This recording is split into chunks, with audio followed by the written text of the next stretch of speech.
Mesdames et messieurs, bonjour. Je regrette de ne pas pouvoir être avec vous pour l'inauguration de votre service itinérant de la région Centre. La Conférence nationale du handicap 2019 marque la volonté d'une mobilisation citoyenne inédite avec et pour les personnes en situation de handicap. L'un de nos objectifs durant cette conférence, qui se déroule jusqu'à juin, est de valoriser les événements et les pratiques remarquables proposées par les acteurs de la société civile.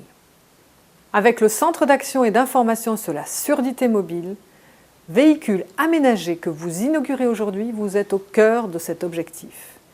Et c'est pour cela que nous vous avons décerné le label « Tous concernés, tous mobilisés ».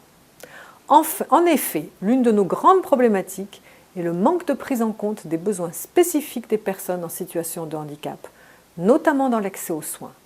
Et à cause de cela, elles ne bénéficient que très peu des actions de prévention.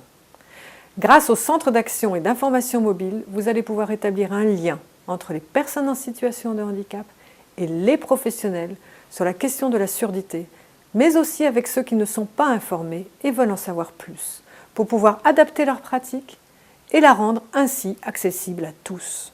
Avec le Centre d'action et d'information sur la surdité mobile, nous avons un exemple parfait de co-construction qui réunit différents acteurs de la région, professionnels de la surdité ou non. Mais nous avons aussi un réel exemple d'accessibilité pour tous. Par ce véhicule, vous permettez non seulement de rompre l'isolement des personnes en situation de handicap en leur offrant un service de proximité, mais vous permettez aussi de développer des actions de sensibilisation auprès du grand public et des institutions. Et cette initiative donne toute sa dimension au caractère régional du Centre d'action et d'information sur la surdité.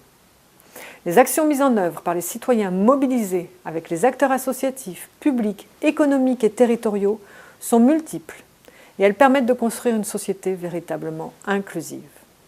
Vous en faites partie et je vous remercie infiniment pour cette belle initiative.